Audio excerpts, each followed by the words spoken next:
L'apôtre, écrivant après plusieurs années aux Philippiens, leur dit, avant d'avoir été régénéré, sa position était, quant à la justice de la loi, exempte de tout reproche. Philippiens 3,6. Il se voit dans Romains 7 et dit là que la loi était trop sévère pour lui. Elle le frappait, elle le tuait. Il ne pouvait l'observer.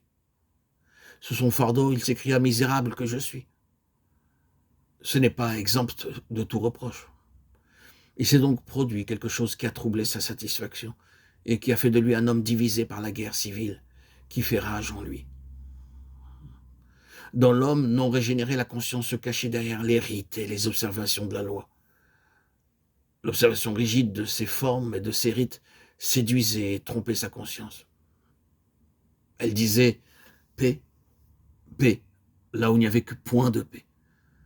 Mais lorsque le moment du réveil spirituel arrive, cet état de choses ne peut plus substituer, subsister.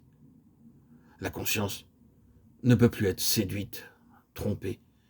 Et bien que l'âme puisse encore essayer quelques flirts avec le péché, l'esprit éveillé est vivifié et réprime sa propre âme. Il appelle les choses par leur nom, c'est-à-dire il appelle le péché péché. Au lieu de traiter la loi des cérémonies comme une compensation à la morale, il comprend que cette dernière est la chose essentielle et que l'obéissance vaut mieux que les sacrifices et l'observation de sa parole vaut mieux que la graisse des béliers. 1 Samuel 17, 22. À moins que la signification et la valeur de la mort et de la résurrection de Christ ne soient connues et la vérité de notre identification par la foi avec elle, l'une de deux choses terribles arrivera. Ou bien ce sera une histoire analogue à celle qui nous est décrite dans le chapitre 7 des Romains, une histoire de lutte, d'aspiration et de défaite, une crainte de s'appuyer sur la foi en Christ, en même temps qu'un désappointement profond de la vie chrétienne vécue qui conduit de plus en plus près du désespoir, de la détresse. Ou bien on arrivera à cet état terrible qui dessèche la conscience, cet état qui tue l'esprit, et que l'on nomme l'antinomianisme. Il serait peut-être utile de dire ici qu'est cette doctrine antinomianisme. Le mot est formé de anti, contre, et nomos, loi. Le terme a été employé pour la première fois par Luther pour désigner les adeptes de Martin Agricola qui prétendaient que la loi morale comme telle ne liait pas les chrétiens. Mais la chose elle-même existait longtemps avant l'époque de Luther, où le nom lui fut donné, dès les premiers temps chrétiens. Il y a eu ceux qui ont nié l'utilité de la loi ou ses obligations dans la dispensation de l'Évangile. Il semble que déjà dans les temps apostoliques, ce principe a été à l'œuvre, ce que nous font comprendre plusieurs passages des lettres du Nouveau Testament, car dans ces passages, les apôtres y mettent en garde leurs convertis contre les fausses interprétations de leur enseignement qui serait une excuse à toutes sortes de dérèglements.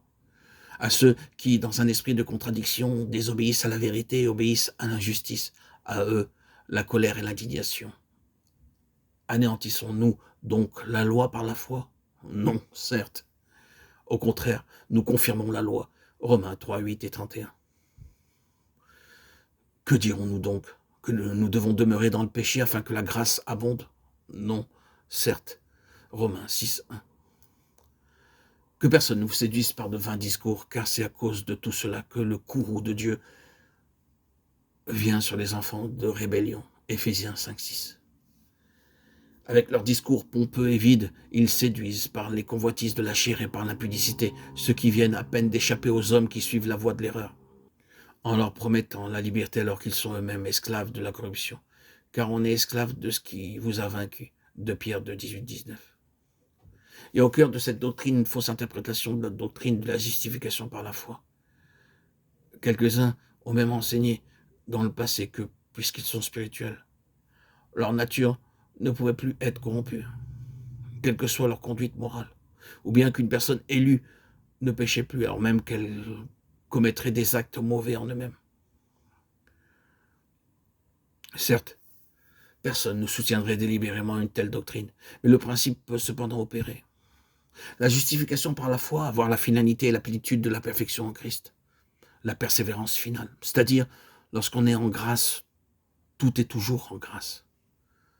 Des affirmations comme celle-là peuvent, si étranges que paraissent cela, produire une espèce de christianisme dur et légal, si elle est mal comprise. et résulter en beaucoup de choses positivement mauvaises ou problématiques ou autres que conformes à la grâce de Christ.